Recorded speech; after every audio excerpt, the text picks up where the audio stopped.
Bismillahirrahmanirrahim. Assalamualaikum warahmatullahi wabarakatuh.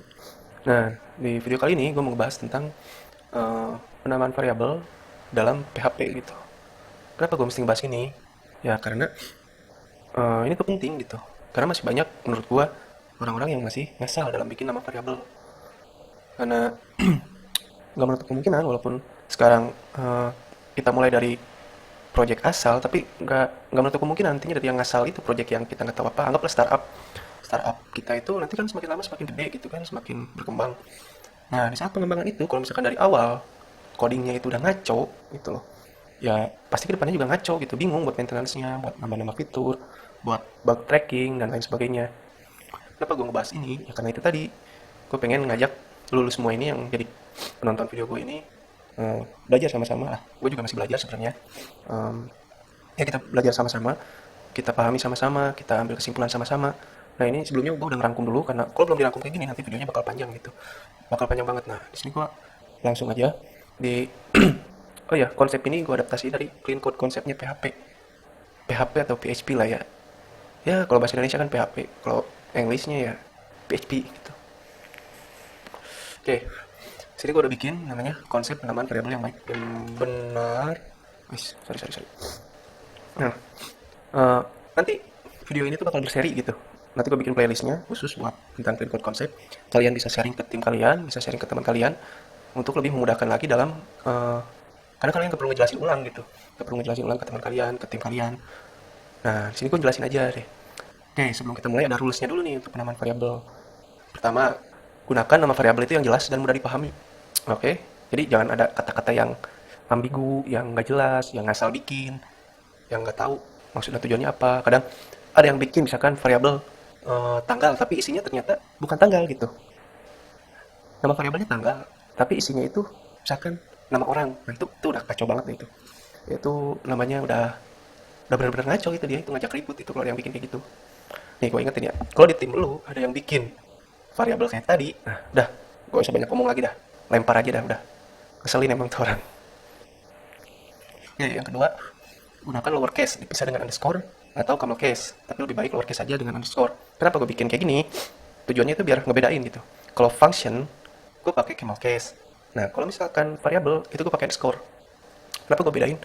Karena gak menutup kemungkinan nantinya juga dari PHP ini kita bakal lanjut. Gue pengennya itu konsep ini tuh berjalan di PHP dan berjalan juga di JavaScript gitu loh. Karena di JavaScript kan nggak ada dolar, nggak ada simbol dolar gitu buat variabelnya. Jadi udah aja nama gitu kalau di JavaScript. Nah, gue pengennya itu nama variabel itu dibikin underscore karena biar buat ngebedain antara ini tuh variabel apa function gitu. Kalau semuanya camel case, variabel camel case, terus function camel case, kan jadinya bingung gitu. Ini function apa variabel gitu. Oke, sampai situ aja. Gue jelasinnya. Tapi gue lebih prefer underscore, lowercase dengan underscore. Hmm. Terus yang ketiga, nama variabel tidak lebih dari tiga kata bukan tiga huruf. Tiga kata itu.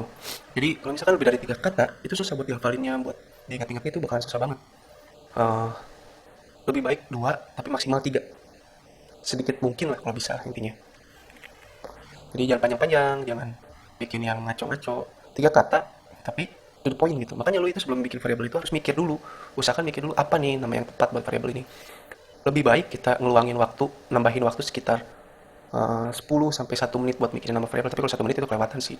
Itu emang udah benar-benar nggak connect. Anggaplah 10 detik lah. 10 detik buat mikir nama variabel itu maksimal ya. Nama variabel yang baik dan benar itu 10 detik sampai 1 menit lah. Terus gunakan ending s untuk kata variabel yang punya nilai banyak gitu. Ini bisa diartikan array. Jadi kalau misalkan ada nih user sama users, ada s di belakangnya itu, kalau ada s di belakangnya itu khusus untuk array gitu atau kumpulan data yang banyak ya nilainya ya gitu. Terus ada reusable variable itu jadi kalau kita sebelumnya udah pernah bikin variabel, nah usahakan pakai variabel yang udah dibikin itu, jangan nambah lagi variabel baru dengan nilai yang sama dengan variabel yang udah dibikin sebelumnya gitu. Oke. Next ada masukkan variabel ke dalam objek jika memang memiliki parent yang sama. Ini maksudnya jadi kita kan suka bikin nanti kalau misalkan parentnya, anggaplah parentnya itu sebuah objek. Eh, di dalam objek tersebut ada properti-properti kan, daripada kita bikin objek underscore propertinya gitu. Nanti gue jelasin. Ini masih ada yang ini. Ini contoh pertama, ada contohnya. Ini cuma nulis SN. Oke, bukan S. Gue kebiasaan nyebut dolar itu sebagai S untuk menyingkat aja gitu. Karena kalau gue nyebut dolar panjang banget. Anggap aja S itu, lu tahu kan maksudnya kalau S di depan itu gue nyebutin SN misalkan, itu berarti $N gitu. Nah, sini ada yang tulis SN sama dengan your name. Maksudnya itu di sini adalah mungkin dia berpikir N itu adalah singkatan dari name, tapi nggak jelas gitu. Karena ada sebagian orang yang bikin N itu adalah number, singkatan dari number buat loop. Nah, itu bisa juga. Nah, ini nih gue jelasin function N, fungsi N. Ya kan jadi gak jelas N-nya di sini itu apa? Apakah ini name atau N number gitu. Ya kan? Nah, di bawahnya gue jelasin ini yang benar gitu. Name, apa susahnya sih tinggal nulis name gitu daripada SN doang gitu. Gak ada yang susah gitu. Cuman mungkin elunya aja yang males. Padahal ngetiknya cuma nambahin beberapa huruf doang. Dan juga nanti kedepannya ini bakal jelas dan mudah dipahami. Oke, contoh kasus 2 ada YMD sama dengan get YMD. Nah ini gue pernah nemuin nih, gak tahu nih siapa yang mulai duluan. Tapi gue pernah nemuin codingan kayak gini. Itu kalau menurut gue, aduh parah banget dah. Ini nantinya kita nggak tahu kalau misalkan maintenance atau pisah-pisah kayak gimana filenya. YMD apaan nih YMD gitu kan. Nah yang benar adalah current date.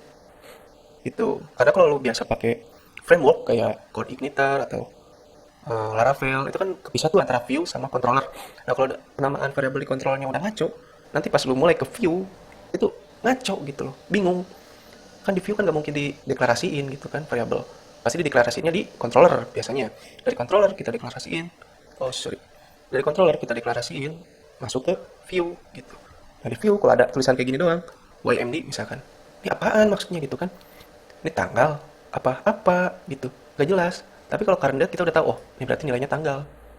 Gitu loh, tanggal saat ini, current date. Oke, lanjut. Yang ketiga ada. Nah ini biasanya kalau kita, bukan kalau kita sih, ya ada lah sebagian programmer yang dibikin string, misalkan khusus untuk string dari value integer, itu dibikin begini. Gitu loh, string 42. Maksudnya string 42 itu apa gitu. Karena nanti ke depannya di file-file selanjutnya atau di line-line berikutnya itu bakal bingung buat nge-tracking kodenya. String 42 apaan nih? Gitu kan. Maksudnya apa? Apakah sama kayak base 64 gitu kan? Kalau base 64 encode ya gitu kan base 64. Nah, kalau string 42 apaan gitu? Mesti di-tracking lagi, cari lagi ke top of filenya. Di mana nih dideklarasiinnya variabel ini. Kan bingung gitu. Tapi kalau yang jelas kan kayak gini, 42 string. Oh, udah jelas. 42 42 string, 42 sebagai string jelas sudah nggak ada pertanyaan lagi nanti pas tracking atau maintenance-nya itu. Terus contoh keempat, nah ini array. Array di sini gue pakai ceritanya ya banyak data, cuman gue bikin satu data aja dulu. Nah di sini ada users, search ada s di belakangnya ini. Ini tujuannya buat ngasih tahu kalau variabel ini itu mengandung banyak data atau bisa dibilang array. Bedain antara user dan users. Kalau user doang dia berarti satu data gitu, satu objek data. Nah, di sini gue kasih array, arraynya gaib, which is nickname gue. Di bawahnya, ini contoh yang salah. Ini yang goblok, ini contoh yang salah. Bukan salah sih, sebenarnya nggak ada yang salah dalam programming. Selama codingan lu jalan itu, ya berarti nggak ada yang salah gitu kan. Cuman ini jelek lah, intinya ini tuh jelek. Di sini ada users as sk atau sp. Di sini kan, di sini kan nggak jelas gitu. Kalau misalkan for each-nya panjang, loopingnya, blockingnya panjang sampai bawah gitu kan, nge-trackingnya v apaan, k apaan gitu kan. Maksudnya apa sih yang bikin nih? Gitu. Pasti bingung bro. Pasti bingung banget. Kalau code base-nya udah banyak tuh udah pusing dah ngurus-ngurus kayak gituan. Nah, terus contoh yang menurut gua itu adalah dibikin jadi single object gitu loh. Kan kalau pakai S itu jadi array yang banyak gitu ya. Terus kalau misalkan dihilangin S-nya jadi single object. Sini ada key. Key di sini maksudnya adalah uh, key ketika looping for each pasti udah paham lah ya. Ada key, ada value-nya apa user di sini. Gitu loh. Nah, di sini ketika gue panggil user itu udah jelas maksudnya kemana gitu kan, berarti ini adalah single user, clear gitu, jelas penamaan variabelnya. Terus ada lagi, dibanding pakai for each gue lebih suka pakai array walk. Itu apa ya, fungsi bawaan PHP buat array.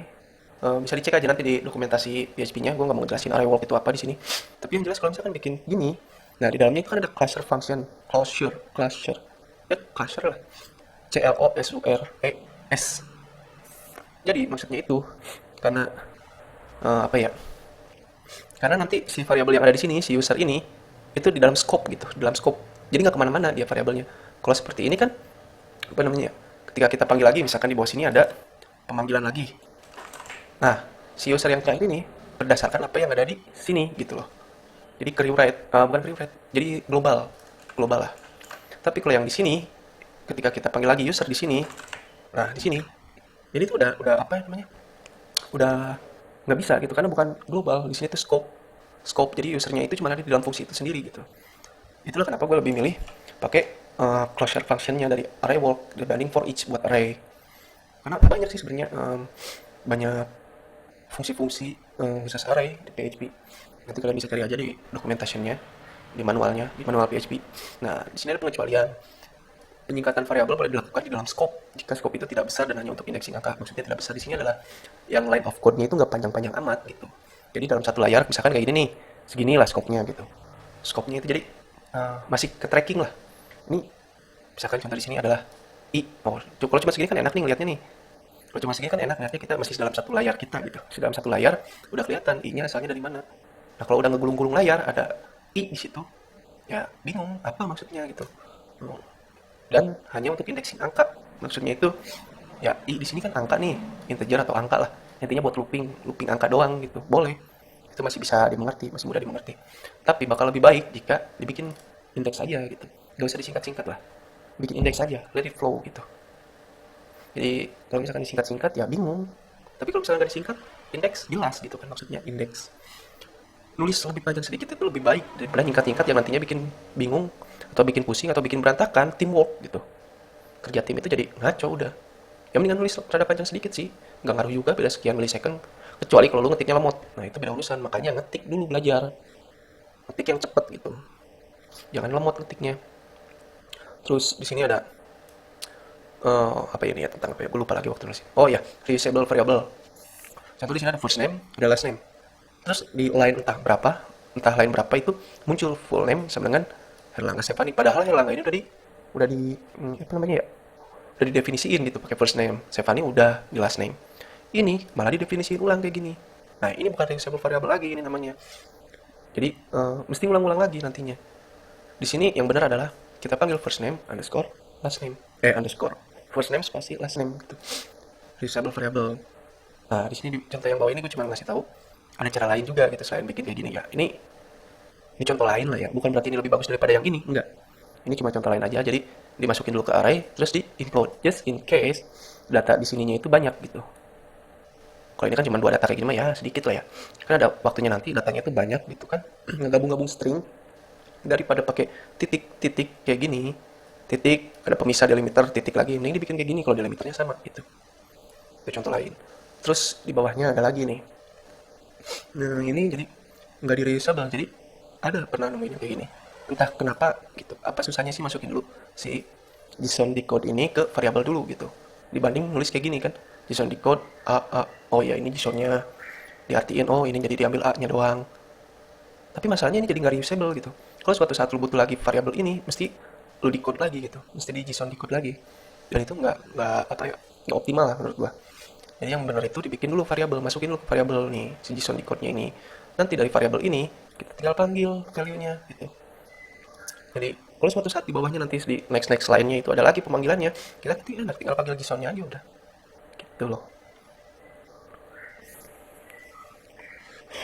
Nah, di contoh ke-6 ini, jadi maksudnya itu yang atas ini apa ya? Nah, ini masukkan variabel ke dalam objek jika memang memiliki parent yang sama yang tadi gue bilang bakal gue jelasin. Di sini kan ada depannya itu parent, anggaplah si user ini parent datanya gitu kan. Ada user info, user data, username, nama variabelnya itu. Nah, ini kan kalau dibikin kayak gini, versi underscore gini padahal banyak yang pakai usernya gitu. Nggak efisien gitu loh. Jadi maksudnya nggak efisien itu namanya. Nama variabelnya itu jadi nggak begitu efisien lah ya. Menurut gua, in my opinion. Terus solusinya adalah dibikin ke dalam objek. Nah, di sini gue pakai associative array contoh pertama. Ini sebenarnya bagus, tapi masih kurang bagus gitu loh. Karena harusnya array itu sebagai kumpulan data, bukan kumpulan objek gitu menurut gue. Tapi just in case aja kalau misalkan ini emang satu-satunya pilihan yang lu punya gitu buat ngebikin kayak gini. Ya udah bikinlah kayak gini. Nah, yang bagus itu jadi dibikin objek dulu. Jadi user ini gue bikin standar kelas dulu, terus dimasukin value-value-nya itu adalah user info, user data, username. Kenapa dibikin kayak gini? Karena biar nantinya gampang ke trackingnya gitu. Dari mana asal muasalnya. Oke, paham lah ya. Terus di contoh ketujuh ini ada save user. Save user di sini ceritanya doang. Gue punya fungsi kayak gini. Ada name, ada country. Nah, Ini contohnya misal punya variabel yang harusnya objek tapi mesti dibikin array kayak gini. Nah, ini tuh jelek bro. Ini jelek. Karena nanti pemanggilannya harus pakai nomor indeksnya itu sendiri. Nah, kalau kayak gini kan sulit dipahami. Ini 0 maksudnya apa? 0. 1 maksudnya apa gitu kan? Nggak jelas. Tapi kalau misalkan dibikin kayak gini, user, name, country, nah dibikin dipisah, array asosiatif. Jadi jelas, user, name, user, country. Oh, jadi ini tuh maksudnya username sama user country-nya gitu. Paham lah ya? Nah, yang lebih bagus lagi, jadi dibikin dulu, di-compile dulu ke dalam objek. In case ininya itu array gitu. Di-compile dulu ke dalam objek, jadi nanti pemanggilan selanjutnya enak. Kita tinggal panggil seperti ini, seperti layaknya sebuah objek gitu. Satu objek. Kalau kayak gini kan, user kayak gini, kita masih rada bingung ini user ini sebenarnya array apa objek gitu. Pemanggilannya nanti bisa beda. Gitu loh, paham nggak? Karena gue bilang tadi di awal adalah kalau array itu pakai s di belakangnya, kumpulan data itu pakai s di belakangnya, di belakang nama variabelnya. Oke lanjut di contoh selanjutnya. Nah ini ada nih, gue pernah nemuin codingan kayak gini nih, kayak ya mirip-mirip kayak gini lah. Jadi ada yang namanya flag. Flag itu flag itu ya kayak gini nih. Ini flag ini. Jadi ngasih tahu ya opsi lainnya gitu. Opsi khusus buat di function itu sendiri. Ada yang nulis 16 32 2. Nah, si kampret yang nulis 16 32 atau 2 ini bikin bingung gua. Ini maksudnya 2 apaan? 32 apaan? 16 apaan gitu kan. Gue butuh waktu buat nyari tahu ini tuh apa sih. Ini si kampret nulis apaan? 16 322. Coba lu sendiri deh. Lu sendiri nemuin codingan kayak gini nih, kayak lain ini. Apa yang bakal pertama kali lu bayangin? Pasti kesel kan? Sama kayak gua. Kesel waktu nemuin codingan kayak gini. Ini si kampret yang mulai itu dia nggak mikirin ke depannya bakal siapa yang ngurus codingan dia gitu. Nah, solusinya dari gua itu pakai nama yang udah dibaca gitu, yang udah di em, yang udah didefinisiin di PHP sendiri atau lu definisiin sendiri nama itu. Contohnya kan kayak gini nih, JSON force object. Kan bisa tahu, oh, berarti ini tuh JSON force object, JSON object check, JSON hex %. Nah, jelas kan? Jadi gua tahu value di sini tuh oh di force object dulu, terus di numeric check, terus XM. Apa nih yang kurang? Oh, lanjut gitu. Selanjutnya apa lagi? Jadi jelas kan maksudnya gitu lah. Lanjut ke contoh 9 ya. Di sini nih, gue punya kelas. Ini contoh yang ngaco nih, yang salah. User bed, public, roles. Uh, roles sama dengan 1. Nah, ini kalau lu tracking, kalau misalkan lu, apa ya namanya, maintenance atau ya semacamnya gitu lah. Bingung bro, apa nih 1 gitu kan. 1 apaan maksudnya? Role 1, 1 apaan? Coba bayangin. Jelas nggak? Enggak kan? Nggak jelas. Terus di line selanjutnya, di line udah lama begitu kan. Udah lama, udah line-line berikutnya. Ada lagi, user, role sama dengan 3. 3 apaan gitu kan. Bingung gua. 3 apaan nih? Dari mana 3 ini muncul? Dan apa tujuan 3 itu gitu. Terus ada lagi di assign variabelnya jadi user roles sama dengan 2. Apa lagi 2? Tadi ada 1, terus ada 2, terus ada 3. Maksudnya apa sih? Kan gak jelas gitu. Terus yang benar tuh kayak gini. Kita bikin kelas user good. Dimasukin ke dalam cons. Misalkan role admin sama dengan 1, role user sama dengan 2, role guest sama dengan 3. Ya mirip-mirip kayak gini lah. Kayak gini nih. Mirip-mirip kayak gitu. Nah, ya roles kita masukin self role admin. Secara default role-nya adalah admin. Jelas, nilainya 1. Tapi di sininya gue ngebaca role-nya admin. Emang nilainya sama dengan 1. Tapi yang ini kan lebih jelas gitu loh ngebacanya. Ini penting gue kasih tahu sama kalian nih. Apalagi yang baru-baru mulai startup, yang baru-baru bikin tim. eh, basic basic tips kayak gini itu basic rules kayak gini tuh bakal ngebantu tim lu semua itu buat lebih mudah ke pengembangan selanjutnya gitu. Kalau dari awal bikin udah ngasal kayak gini, udah ngaco kayak gini, udah bingung ntar ke depannya. Mau bikinnya yang kayak gimana tuh bingung, bikin bingung pasti. Dan itu ngelamain. Di sini aku kasih jelas. User role sama dengan user good role guest. Oh, berarti di sini tuh guest. Misalkan kalau user roles-nya itu sama dengan guest atau tamu, return false, jelas gitu loh. Oh, gitu. Terus kalau misalnya user roles-nya user good role user, berarti di sini kan kita masukin. Sekarang roles-nya udah jelas. Oh, ternyata user sekarang roles-nya. Paham kan sampai sini? Oke, segitu aja. Ini video udah panjang banget sih. Sebenarnya, gue tadinya mau ngejelasin secara singkat aja sebenarnya, tapi ya udah poin. Oke, thanks for watching dan nanti gue bikin video selanjutnya lagi masih banyak sebenarnya planning gue. Oke, segitu aja. Assalamualaikum warahmatullahi wabarakatuh.